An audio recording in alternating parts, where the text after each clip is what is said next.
Charlie Morton. Okay, we can go through so many different facets of what hasn't been working right. You can look at his numbers and go, well, he's not landing his curveball. That's his main pitch. You're exactly right. But when you watch what happened yesterday, a phrase that I like to say and what I've learned is you got to pitch with what you have that day. And you got to look at how hitters are approaching you on a consistent basis. So I'm going to talk a little bit about, don't want to cancel that. Heal. I want to talk to you guys specifically a little bit more about what I thought could have been for Charlie Morton yesterday. And instead, we're talking about another really disappointing, struggling, and you're wondering what his future is. So right now, we're going to start off this game. And it starts off really well for Charlie, actually. How well? Well, he's going to throw 2 heaters here. Strike 1. Great. Great start. Strike 2. Inside. He's late. Awesome. Now it gets to a 1, or he ends up getting the guy out there, 1 out on 4 pitches, okay? Next batter here, going to attack with a fastball. Inside, paints it.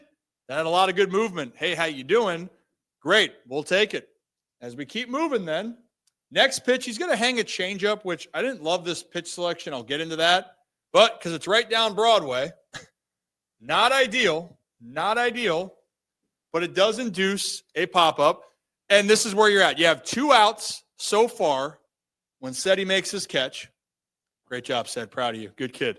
So here's my thing. He is at 6 pitches through the first 2 batters. No one's on.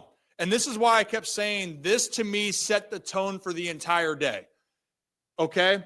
And what I love right now, we're talking about, you're seeing him establish his fastball.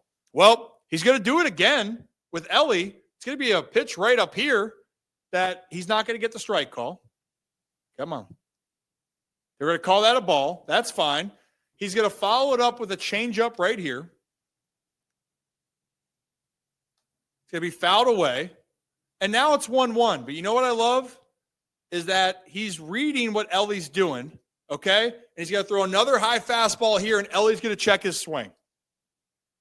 Check. Did he go? Did he go? Yes, he did. Good call. So now you're 1-2 on 9 pitches. And I get it. Your go-to pitch is going to be your curveball, right? So if you want to do that for 1, I get it. It's early. Try to establish it. He's going to end up throwing 1 down here. Okay? All right. So 2-2. This is where I guess I have a problem. You're going to try to double up again on this. Why can't I? No, go away. Go away. There we go. He doesn't just double up on this. There it is. Now it's 3-2. He's going to end up tripling up on this. So Elly De La Cruz was late on a changeup, check swung a fastball, and then you get to the count where it's 3-2 and where you were at 9 pitches. He was at 9 pitches right there. Now you're up here and you're battling, and instead of challenging in the first inning, especially with one of the fastest dudes in the planet, if he goes yard, which we'll talk about later, I live with it. But instead, you go curveball, 2 outs, 3-2, and he takes it. And yes, I do understand that Charlie's curveball and maybe his arm angle is a little bit off and opening up. But the point being, you had him down 1-2. Personally, throw another heater. If he hits a home run, tip your cap. But if he just gets himself out, then you're in the dugout here on very limited pitches. But here's what happens after. You're going to throw another curveball here. And where's it going to end? You can guess. Down here. And Adley actually does a good job. Good catch, good throw, but not enough. Ellie's safe. And now this inning's going to continue. 13 pitches right there, right? And it's going to keep climbing now to 14. And now a 2-0 count. This is my example when I talk about pitch selection. So this is a hitter's count. 2-0. And when I'm sitting there going, like, is Charlie's stuff that bad? Well, yesterday, his fastball and cutter really didn't get hit around too much. But the counts he put himself in were a problem. But Austin Hayes is going to get a cutter that's going to come right over the middle part of the plate. And he's not going to have a great swing on it. Misses it. So now you're sitting 2-1. All right. Well, what are we going to do next? Zach, you want to take a guess what he ends up throwing here? Curveball. Bingo. Another one. And look, it's a good take. It's not a bad pitch, but you're seeing my point of, all right, Austin didn't have a great swing on the cutter. So I'd rather go hard with that. Go with something more firm. Now it's 3-1. And the consistency that I saw on the day yesterday, righties, if a fastball was in and it was elevated, they had some success against him. They wanted to aim out here.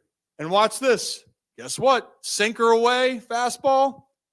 Strike 2, 3-2, and I know a base is open, and I understand. You can be a little bit more strategic, but so far, Charlie has not landed a pitch for a strike. He hasn't even had a swing and miss on the curveball yet. So what would I have done? I would have said, hey, throw another one right there. And if Austin Hayes hits it, tip your cap. But you're going to get a curveball low, way out of the zone, uncompetitive, and now you're walking. And so my point is, we're going back to this. Look at this. He ended up finishing the inning at 21 pitches. He could have been done at 9 or 10 pitches, and it adds up. And here's an example of his fastball and pitch selection, by the way. These are hitter counts, right? So hitters can be more aggressive to go, all right, I'm going to hunt the fastball here because he's got to come to me. And guess what? Charlie Morton, he came to them with the fastball, threw it right down Broadway. And it's a swing and a miss, right? 2-1. All right, Charlie, let's throw it again. And he does. 2-1. Let's throw another one. Ground ball out, right? So the fastball, to me, I'm looking at this going, okay, his curveball isn't there, but that fastball is working, okay? And once again, 2-0 count. He fell behind a ton. The command wasn't great, but he's going to throw a fastball right down the middle. And if you tell any hitter, hey, I'm going to be aggressive and I'm going to try to really put a good swing on this, and you end up being late on this, that ball went this way again. I want to clarify that. So what's that mean? Jake Fraley is late on a 92-mile-an-hour heater right down the middle. Come on. There we go. 92 miles an hour. But then what ends up happening here? Change up, that's a good pitch. I can live with that. But my point is, you just had him be late on your fastball. Challenge again. Challenge again with the heater. Nothing to lose there. Now 3-1 here. You put yourself in a position, and then you pull a fastball. So the 2-1 pitch, I would have loved to see the fastball again. Because why? The batter is telling you he is not seeing your fastball that well out of his hand. Okay? And then when that happened, this is where then things can get a little bit off the top of it. I mean, look, that's a 92-mile-an-hour pitch, and that's the swing that they're putting on it. So when I'm looking at this, I'm like, damn, stuff doesn't look that bad. Now, he's going to get a fastball in, okay? Marte is going to make an adjustment. He's going to make a good swing. It's even higher. Hey, good swing. Fine. You live with that. But the problem, you walk and don't go to certain pitches, you get in trouble. Now, again, there's a theme for the day, 2-0. You're falling behind. Now it's first and second. Austin wins. Going to get a fastball again in. He's going to be all over it because he can be aggressive. Okay. They're scoring. But again, you can live with all that. Still 1 out. Or still 1 out, 1-0, so be it. And here's the example that I just try to keep showing people. His heater was working yesterday for the most part. Fastball, fouled it off, 0-2. And then guess what right here? Throw it again.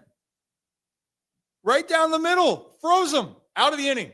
Right there. But the problem is you're throwing extra pitches because of the pitch selection. So now he's at 36. Okay? And actually, I meant to had this in the wrong order. This was right after the hit by Austin Wins. Zach, where do you think this fastball is going to be? Middle. And you think he's going to put a good swing on it? Let's see. Does that look like a great swing? Don't think Friedel's going to say that. So my point with all of this is, so far here, through the 2 innings, the consensus for me was Charlie Morton's fastball was actually working. He didn't locate it well, and you're going to see it on this pitch. He's got Ellie down 1-2, and they're trying to go high. And I'm okay with this. Like, this is, you missed your spot. Ellie was on. you tip your cap. I can live with this, Zach. Wouldn't you much rather live with, come on. Wouldn't you much rather live with, okay, you're supposed to go this way, and then you miss in a sweet spot, but you're not walking the guy. You're making him go out and earn it, right? So here it is. Good swing by Ellie. You made a bad pitch. Okay. He made you pay. No problem. Can live with that. 1-2 count, you got ahead, you went to go up, and you missed it. Okay? Ellie's going to celebrate, and he should. Hell of a play, too, the inning before by Ellie. But then here's the thing. Austin Hayes, what happened the last at bat, Zach? The cutter gave him problems, right? Yeah. So in my mind, a cutter, variation of a fastball, in my mind, if he's struggling with that, let's go heater again. That's not what we did here. And this is where the pitch selection comes into play for me personally. I don't like righty-righty changeups if it's not your pitch. I know guys are mixing it in more. Usually when you throw a changeup from a right-handed pitcher, it's usually to a lefty. Fastball, changeup is a good combo there. You throw a changeup where Austin Hayes was already late on your fastball, and guess what? He's not going to be late on your changeup because it's just a mediocre fastball here. So there it is. There's a hit. So again, pitch selection. Now look at the pitch. Pitches are continuing to rise. He's at 46 now. It's going up and up. Falls behind 3-1. Once again, earlier in the bat, he wasn't challenging as much with the heater, trying to mix, wasn't landing the curveball. Go with what works for you today. Where you're going to throw a heater to Gavin Lux on a 3-1 pitch right down the middle. And Zach, where'd this ball go? Is he on time? Yeah. No, is Gavin Lux on time? No, he's late. That's a 3-1 count. And I don't get, try to be calm because I get it, but this is the human element. What is the batter telling you? The batter's telling you, I am not on time with your fastball. And that's a pitch that Gavin Lux wants to put a million miles. I mean, that's not Charlie Morton's going to say that's not where he wanted to throw that ball. No. And again, this is the part for me is his location was not great yesterday, and yet he could throw a 92-mile-an-hour fastball down the dish, and they still weren't putting a good swing on it. But then, Zach, we're 3-2 count now. You got no outs, and the guy's late. What would you call? Probably another fastball or cutter. And guess what happens? Curveball. And then it's outside, non-competitive, out of the hand.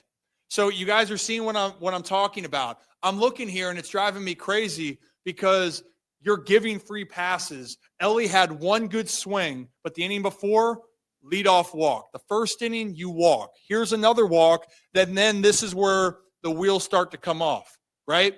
Because now it's first and second after you made a wrong pitch to Austin Hayes. Then you don't challenge Gavin Lux. And now all of a sudden you're going to throw a fastball and some are going to sneak through because that's the nature of the game. And he misses, base hit. Now you're in a hole. But once again, let's go back to how the hitters are facing Charlie. And this was the part for me. Jake Fraley, 2-1 count. What was he doing? He was fouling that ball late. So for me, I don't want to give him anything soft. And I know he gives him a variation. He's going to give him a cutter. But a cutter is 5-6 mile an hour slower, Zach. And then when you give a wrong pitch to a hitter, he ends up hitting this 58 miles an hour, right? It's going to curve in a little bit here. But if he had this type of swing, imagine what the 92 mile an hour fastball would have done. Instead, Jake Fraley is going to take this cutter and just be able to pop it over top.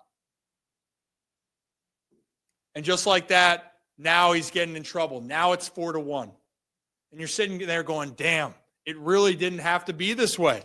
2-2 count now, right? And this was the best curveball of the day for Charlie Morton. This was his only true swing and miss, really good curveball where he's going to have some good depth and it's going to drop in there for a strike or for a strikeout.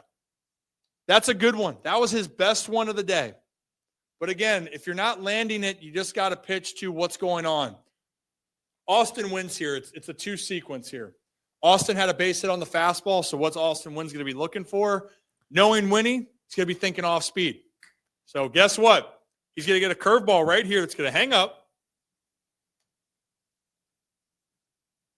And he smokes this. I think he hit this ball about 104, if I checked it correctly. Smoked it. So I want to ask you, Zach, they're on your off speed. Yeah. Curveball. Mm-hmm. What would you throw if they are that on your fastball or your curveball right there? Throw a fastball. Throw a fastball, right? Well, he's going to throw a righty on righty changeup. 88 miles an hour, and it's going to be right down the middle, and it's going to end Charlie's day. And I'm sitting there going, I hate for Charlie because I do get when he's saying, well, I don't know if my stuff's that good or whatever it may be. Well, the problem is that you're not giving yourself an opportunity to get yourself out of the situation. You know, and right here, Charlie Morton, location was not great. Yesterday for righties, the fastball worked if you pitched away to righties. And in general, your fastball was the pitch you got to go to. But this is a difference of Charlie going 2 1/3 innings and giving up 6 runs and getting booed out of the stadium. But yet, Zach, we could go through a handful of at-bats. It wasn't just one at-bat. And if 1 or 2 of those at-bats goes his way, this might be a 2-1 game. Like, take Elly De La Cruz. Yeah, great. That's a home run. But then imagine he's out of the jam in the first after 11 pitches. He's building confidence. The Orioles bullpen would not be in the position that they were. Charlie wouldn't be feeling the way that he was. But that's where I sometimes question when you're not going. I'm going to take it back to the beginning here. When you are not feeling yourself, and the phrase is you got to pitch with what you have that day. Yesterday, his fastball was working, and he didn't go to it as much. And the result is the Orioles lose. They end up losing 24-2, and there's this embarrassment feeling. And as a position player, when you're out for a long inning, it zaps the hell out of you in day games. Yeah. I'm looking at a guy that is frustrated. He's down, and a lot can be said about the move. But when I'm looking at it, I go, well, clearly his stuff is still good, but the execution is not. And if that can change, maybe things can turn around, but you can't have both. You can't have poor execution and poor pitch selection. If you do that, it don't matter what you do. He's going to continue to have outings like that. But if you like that breakdown, hit that like and subscribe button. Look both ways. Boom! And shimmy it all in. And we do this every Tuesday, Wednesday, Thursday right here on the Ryan Ripken Show.